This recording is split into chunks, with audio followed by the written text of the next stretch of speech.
Hello friends, welcome to global online Kannada. Friends, ಈ ಒಂದು ವಿಡಿಯೋದಲ್ಲಿ ನಾವು ಕರ್ನಾಟಕ ಯೂನಿವರ್ಸಿಟಿ ಧಾರವಾಡಕ್ಕೆ ಸಂಬಂಧಿಸಿದಂತೆ PhD ಎಂಟೆಂಟ್ ಟೆಸ್ಟ್ಗಾಗಿ ರಿಸರ್ಚ್ ಮೆಥಡಾಲಜಿ ಮೇಲೆ ಕೆಲವು MCQಗಳನ್ನು ಡಿಸ್ಕಷನ್ ಮಾಡ್ತಾ ಇದ್ದೀವಿ.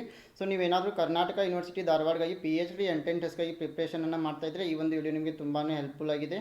ಅದೇ ರೀತಿ PhD ಎಂಟೆಂಟ್ ಟೆಸ್ಟ್ನಲ್ಲಿ ರಿಸರ್ಚ್ ಮೆಥಡಾಲಜಿ ಮೇಲೆ 50 ಪ್ರಶ್ನೆಗಳನ್ನು ಕೇಳಲಾಗುತ್ತೆ ಮತ್ತು ಉಳಿದ 50 ಪ್ರಶ್ನೆಗಳನ್ನ ನಿಮ್ಮ ಒಂದು ಸಬ್ಜೆಕ್ಟ್ ಮೇಲೆ ಕೇಳಲಾಗುತ್ತೆ. ಸೊ ಹೀಗಾಗಿ ರಿಸರ್ಚ್ ಮೆಥಡಾಲಜಿ ಪ್ರಿಪ್ರೇಷನ್ಗಾಗಿ ಗ್ಲೋಬಲ್ ಆನ್ಲೈನ್ ಕನ್ನಡ ಒಂದು ಕೋರ್ಸನ್ನು ಆರಂಭ ಮಾಡಿದೆ. ಇಲ್ಲಿ ನಿಮಗೆ ರಿಸರ್ಚ್ ಮೆಥಡಾಲಜಿ ಮೇಲೆ ವಿಡಿಯೋ ಲೆಕ್ಚರ್ ಸಿಗ್ತಾ ಇವೆ, 10 ಮಾಕ್ ಟೆಸ್ಟ್ಗಳು ಸಿಗ್ತಾ ಇವೆ, ಪ್ರಾಕ್ಟೀಸ್ MCQ ಸೆಟ್ ಇದೆ ಮತ್ತು ನೋಟ್ಸ್ ಕೂಡ ಅವೈಲೇಬಲ್ ಇದೆ. ಇದು ಕೇವಲ ನಿಮಗೆ 600 ರೂಪೀಸ್ನಲ್ಲಿ ಲಭ್ಯವಿದೆ. ಇಲ್ಲಿ ಇದಕ್ಕಾಗಿ ನೀವು ಕೊಟ್ಟಿರೋ ನಂಬರ್ಸ್ಗೆ ಕಾಂಟ್ಯಾಕ್ಟನ್ನು ಮಾಡ್ಬೋದು, ವಾಟ್ಸಪ್ ಮೆಸೇಜನ್ನು ಕೂಡ ಮಾಡ್ಬೋದು. So now here the first question is, which one of these sampling methods is a probability method that seems to be objective, accurate and unbiased? Option A quota, option B judgment sampling, option C convenience sampling, option D simple random sampling. ಈ ಮಾದರಿ ವಿಧಾನಗಳಲ್ಲಿ ಯಾವುದು ವಸ್ತುನಿಷ್ಠ, ನಿಖರ ಮತ್ತು ಪಕ್ಷಪಾತವಿಲ್ಲದ ಸಂಭವನೀಯ ವಿಧಾನವಾಗಿದೆ? Option A quota sampling, option B ತೀರ್ಪು, ಆಪ್ಷನ್ ಸಿ ಅನುಕೂಲತೆ, ಆಪ್ಷನ್ ಡಿ ಸರಳ ಯಾದೃಚ್ಛಿಕ. Yes, here the right answer is option D simple random sampling, ಸರಳ ಯಾದೃಚ್ಛಿಕ ವಿಧಾನವಾಗಿದೆ. In simple random sampling all the entire population is having an equal chance of being selected in the sample. ಈ ಒಂದು ಸರಳ ಯಾದೃಚ್ಛಿಕ ವಿಧಾನದಲ್ಲಿ ಒಟ್ಟು ಜನಸಂಖ್ಯೆ ಎಲ್ಲ ಜನರು ಕೂಡ ಮಾದರಿಯಲ್ಲಿ ಆಯ್ಕೆಯಾಗುವ ಅವಕಾಶವನ್ನು ಪಡೆದಿರುತ್ತಾರೆ. The next question is, when the data are classified only on the basis of descriptive characteristics which cannot be quantified is known as? Option A geographical classification, option B chronological classification, option C qualitative classification, option D quantitative classification. ಗುಣಲಕ್ಷಣಗಳ ಆಧಾರದ ಮೇಲೆ ಮಾತ್ರ ವರ್ಗೀಕರಿಸಿದಾಗ ಅದನ್ನು ಪ್ರಮಾಣೀಕರಿಸಲು ಸಾಧ್ಯವಿಲ್ಲ. ಇದನ್ನು ಯಾವ ವರ್ಗೀಕರಣ ಅಂತ ಕರಿತಾ ಇದ್ದೀವಿ? ಆಪ್ಷನ್ ಎ ಭೌಗೋಳಿಕ ವರ್ಗೀಕರಣ, ಆಪ್ಷನ್ ಬಿ ಕಾಲಾನುಕ್ರಮ ವರ್ಗೀಕರಣ, ಆಪ್ಷನ್ ಸಿ ಗುಣಾತ್ಮಕ ವರ್ಗೀಕರಣ, ಆಪ್ಷನ್ ಡಿ ಪರಿಮಾಣಾತ್ಮಕ ವರ್ಗೀಕರಣ. Yes, here the right answer is option C qualitative classification. ಅದಕ್ಕೆ ನಾವು ಗುಣಾತ್ಮಕ ವರ್ಗೀಕರಣ ಎಂದು ಕರೆಯುತ್ತೇವೆ.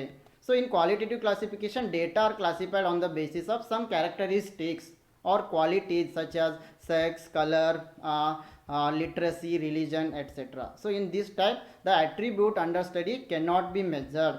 It can be found out what it is present or absent in the units of study. So ಈ ಒಂದು ಗುಣಾತ್ಮಕ ವರ್ಗೀಕರಣದಲ್ಲಿ ವಸ್ತು ಅಥವಾ ವ್ಯಕ್ತಿಗಳ ಗುಣಲಕ್ಷಣಗಳ ಆಧಾರದ ಮೇಲೆ ನಾವು ದತ್ತಾಂಶಗಳನ್ನು ವರ್ಗೀಕರಣ ಮಾಡ್ತಾ ಇದ್ದೀವಿ. The next question is, classification of respondents only on the basis of gender is an application of ordinal scale, nominal scale, interval scale, ratio scale. ಲಿಂಗದ ಆಧಾರದ ಮೇಲೆ ಮಾತ್ರ ಪ್ರತಿಕ್ರಿಯಿಸುವವರ ವರ್ಗೀಕರಣವು ಒಂದು ಅನ್ವಯವಾಗಿದೆ. Option A ordinal scale, option B nominal scale, option C interval scale, option D ratio scale, ಅನುಪಾತ ಮಾಪಕ. Here the right answer is option B nominal scale is the correct answer. So nominal scale, it is a scale which neither measures nor ranks the data. It just serves as labels or tags which help to distinguish or classify different objects. It helps in the proper categorization. Classification of respondents only on the basis of gender would be an example of nominal scale. The next question is, which of the following is not a measure of central tendency? ಕೆಳಗಿನವುಗಳಲ್ಲಿ ಯಾವುದು ಕೇಂದ್ರೀಯ ಪ್ರವೃತ್ತಿಯ ಮಾಪನ ಅಲ್ಲ? Option A mode, option B correlation, option C mean, option D median. Here the right answer is option B correlation. It is not a measure of central tendency. So here when it comes to central tendency, it is the central value of the distribution, and there are mainly 3 types of central tendency such as mean, median and mode. Which of the following is non-random method of selecting sampling from a population? Option is stratified sampling, option B quota sampling, option C systematic sampling, option D cluster sampling. ಕೆಳಗಿನವುಗಳಲ್ಲಿ ಯಾವುದು ಜನಸಂಖ್ಯೆಯಿಂದ ಮಾದರಿಯನ್ನು ಆಯ್ಕೆ ಮಾಡುವ ಯಾದೃಚ್ಛಿಕವಲ್ಲದ ವಿಧಾನವಾಗಿದೆ? Option A ಶ್ರೇಣೀಕೃತ ಮಾದರಿ, option B Kota ಮಾದರಿ, option C ವ್ಯವಸ್ಥಿತ ಮಾದರಿ, ಆಪ್ಷನ್ ಡಿ ಕ್ಲಸ್ಟರ್ ಮಾದರಿ. Here the right answer is option A stratified sampling. ಶ್ರೇಣೀಕೃತ ಮಾದರಿ ಸರಿಯಾದ ಉತ್ತರ. Stratified sampling, here researcher is going to divide the subjects or the entire population into subgroups, and which is known as strata, and from each strata is going to select the sample. The next question is, which of the following is not a restricted random sampling technique?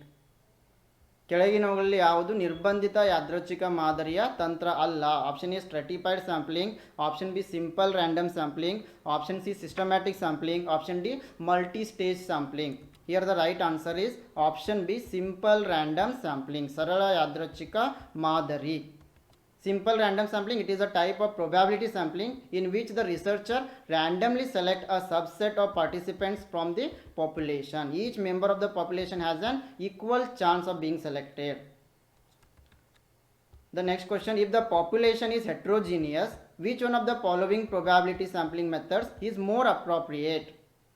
ಜನಸಂಖ್ಯೆಯು ವೈವಿಧ್ಯಮಯವಾಗಿದ್ದರೆ ಕೆಳಗಿನ ಸಂಭವನೀಯತೆಯ ಮಾದರಿ ವಿಧಾನಗಳಲ್ಲಿ ಯಾವುದು ಹೆಚ್ಚು ಸೂಕ್ತವಾಗಿದೆ? Option A sequential sampling, option B quota sampling, option C double sampling, option D stratified sampling. The right answer is option D stratified sampling, ಶ್ರೇಣೀಕೃತ ಮಾದರಿ ಸರಿಯಾದ ಉತ್ತರ.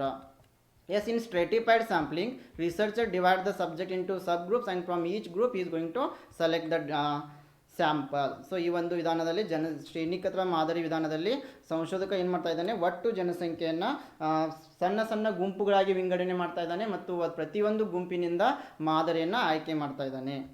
The next question is dash error is committed when the hypothesis is true but out test reject it. ಊಹೆಯು ನಿಜವಾಗಿದ್ದಾಗ ದೋಷವು ಸಂಭವಿಸುತ್ತದೆ, ಆದರೆ ಪರೀಕ್ಷೆಯು ಅದನ್ನು ತಿರಸ್ಕಾರ ಮಾಡ್ತಾ ಇದೆ. Option A type 1 error, option B type 2 error, option C both A and B, option D none of these. Here the right answer is option A type 1 error. Yes, type 1 error occurs if an investigator rejects a null hypothesis that is actually true in the population. Type 2 error occurs if the investigator fails to reject the null hypothesis that actually is false. The next question is the depth of any research can be judged by title of the research, option B objectives of the research, option C total expenditure on the research, option D duration of the research. ಯಾವುದೇ ಸಂಶೋಧನೆಯ ಆಳವನ್ನು ಯಾವುದರಿಂದ ನಿರ್ಣಯಿಸಬಹುದು? Option A ಸಂಶೋಧನೆಯ ಶೀರ್ಷಿಕೆ, option B ಸಂಶೋಧನೆಯ ಉದ್ದೇಶಗಳು, option C ಸಂಶೋಧನೆಯ ಒಟ್ಟು ವೆಚ್ಚ, ಆಪ್ಷನ್ ಡಿ ಸಂಶೋಧನೆಯ ಅವಧಿ. The right answer is option B objectives of the research, ಸಂಶೋಧನೆಯ ಉದ್ದೇಶಗಳು. Yes, the depth of any research can be judged by the objectives of the research. The next question, in psychology and education, experimental research is also termed as stimulus response research, option B analytical research, option C historical research, option D post facto research. ಮನೋವಿಜ್ಞಾನ ಮತ್ತು ಶಿಕ್ಷಣದಲ್ಲಿ ಪ್ರಾಯೋಗಿಕ ಸಂಶೋಧನೆಯನ್ನು dash ಎಂದು ಕರೆಯಲಾಗುತ್ತದೆ. Option A ಪ್ರಚೋದನೆ ಪ್ರತಿಕ್ರಿಯೆ ಸಂಶೋಧನೆ, ಆಪ್ಷನ್ ಬಿ ವಿಶ್ಲೇಷಣಾತ್ಮಕ ಸಂಶೋಧನೆ, ಆಪ್ಷನ್ ಸಿ ಐತಿಹಾಸಿಕ ಸಂಶೋಧನೆ, ಆಪ್ಷನ್ ಡಿ ಪೋಸ್ಟ್ ಫ್ಯಾಕ್ಟೋ ಸಂಶೋಧನೆ. The right answer is option A stimulus response research, ಪ್ರಚೋದನೆ ಪ್ರತಿಕ್ರಿಯೆ ಸಂಶೋಧನೆ. In psychology and education, experimental research is also termed as stimulus response research. The next question, the research which is exploring new facts through the study of the past is called philosophical research, historical research, mythological research or content analysis. ಹಿಂದಿನ ಅಧ್ಯಯನದ ಮೂಲಕ ಹೊಸ ಸಂಗತಿಗಳನ್ನು ಅನ್ವೇಷಿಸುವ ಸಂಶೋಧನೆಯನ್ನು ಏನೆಂದು ಕರೆಯುತ್ತೇವೆ? Option A ತಾತ್ವಿಕ ಸಂಶೋಧನೆ, ಆಪ್ಷನ್ ಬಿ ಐತಿಹಾಸಿಕ ಸಂಶೋಧನೆ, ಆಪ್ಷನ್ ಸಿ ಪೌರಾಣಿಕ ಸಂಶೋಧನೆ, ಆಪ್ಷನ್ ಡಿ ವಿಷಯ ವಿಶ್ಲೇಷಣೆ. The right answer is option A philosophical research, ತಾತ್ವಿಕ ಸಂಶೋಧನೆ. Yes, a research approach that is going to attempt to critically examine a philosophy or line of thought in an attempt to gain additional insight that can be applied to establish new concept. The next question is, which of the following is not the method of research? ಈ ಕೆಳಗಿನಲ್ಲಿ ಯಾವುದು ಸಂಶೋಧನಾ ವಿಧಾನವಲ್ಲ? Option A observation, option B historical, option C survey, option D philosophical. The right answer is option C survey. Survey is not the method of research. ಇಲ್ಲಿ survey ಎಂಬುದು ಸಂಶೋಧನಾ ವಿಧಾನ ಆಗಿಲ್ಲ. The term phenomenology is associated with the process of qualitative research, analysis of variance, correlational study, probability sampling. Phenomenology ಎಂಬುದು ಯಾವುದಕ್ಕೆ ಸಂಬಂಧಿಸಿದೆ? ಗುಣಾತ್ಮಕ ಸಂಶೋಧನೆ, ವ್ಯತ್ಯಾಸದ ವಿಶ್ಲೇಷಣೆ, ಪರಸ್ಪರ ಸಂಬಂಧದ ಅಧ್ಯಯನ, ಸಂಭವನೀಯತೆಯ ಮಾದರಿ. The right answer is option A qualitative research, ಗುಣಾತ್ಮಕ ಸಂಶೋಧನೆ. Qualitative research, it is a type of research that aims to gather and analyze non-numerical data in order to gain and understanding of individual, society, attitude, belief, motivation. The next question is, in order to pursue the research, which of the following is priorly required? Option A, developing a research design. Option B, formulating a research question. Option C, deciding about the data analysis procedure. Option D, formulating a research hypothesis. ಸಂಶೋಧನೆಯನ್ನು ಮುಂದುವರಿಸಲು ಈ ಕೆಳಗಿನವುಗಳಲ್ಲಿ ಯಾವುದು ಮೊದಲು ಅಗತ್ಯವಿದೆ? Option A, ಸಂಶೋಧನಾ ವಿನ್ಯಾಸವನ್ನು ಅಭಿವೃದ್ಧಿಪಡಿಸುವುದು. ಆಪ್ಷನ್ ಬಿ, ಸಂಶೋಧನಾ ಪ್ರಶ್ನೆಯನ್ನು ರೂಪಿಸುವುದು. ಆಪ್ಷನ್ ಸಿ, ಡೇಟಾ ವಿಶ್ಲೇಷಣೆ ಕಾರ್ಯವಿಧಾನದ ಬಗ್ಗೆ ನಿರ್ಧರಿಸುವುದು. ಆಪ್ಷನ್ ಡಿ, ಸಂಶೋಧನಾ ಊಹೆಯನ್ನು ರೂಪಿಸುವುದು. The right answer is option B, formulating a research question. ಸಂಶೋಧನಾ ಪ್ರಶ್ನೆಯನ್ನು ರೂಪಿಸುವುದು ತುಂಬ ಅವಶ್ಯಕವಾಗಿದೆ. So before starting the research it is necessary to have research question. ಸಂಶೋಧನೆಯನ್ನು ಆರಂಭ ಮಾಡುವ ಮೊದಲು ಸಂಶೋಧನಾ ಸಮಸ್ಯೆಯ ಬಗ್ಗೆ ತಿಳಿದುಕೊಂಡಿರಬೇಕು. The next question is, which term refers to publishing several articles from the data collected in one large study? Option A, duplicate publication. Option B, partial publication. Option C, triplicate publication. Option D, none of these. ಒಂದು ದೊಡ್ಡ ಅಧ್ಯಯನದಲ್ಲಿ ಸಂಗ್ರಹಿಸಿದ ಡೇಟಾದಿಂದ ಹಲವಾರು ಲೇಖನಗಳನ್ನು ಪ್ರಕಟಿಸುವುದನ್ನು ಯಾವ ಪದ ಸೂಚಿಸ್ತಾ ಇದೆ? ಆಪ್ಷನ್ ಎ, ನಕಲಿ ಪ್ರಕಟಣೆ. ಆಪ್ಷನ್ ಬಿ, ಭಾಗಶಃ ಪ್ರಕಟಣೆ. ಆಪ್ಷನ್ ಸಿ, ತ್ರಿವಳಿ ಪ್ರಕಟಣೆ. ಆಪ್ಷನ್ ಡಿ, ಇದು ಯಾವುದು ಅಲ್ಲ. The right answer is option B, partial publication. ಭಾಗಶಃ ಪ್ರಕಟಣೆ ಅಂತ ಹೇಳ್ತಾ ಇದ್ದೀವಿ. So partial publication it involves publishing parts of your research in different places for a small focused study. So this is unethical. Yes, the next question is for you. IRB is an acronym for which of the following? IRB ಅಂದರೆ option A, internal review board. Option B, institutional rating board. Option C, institutional review board.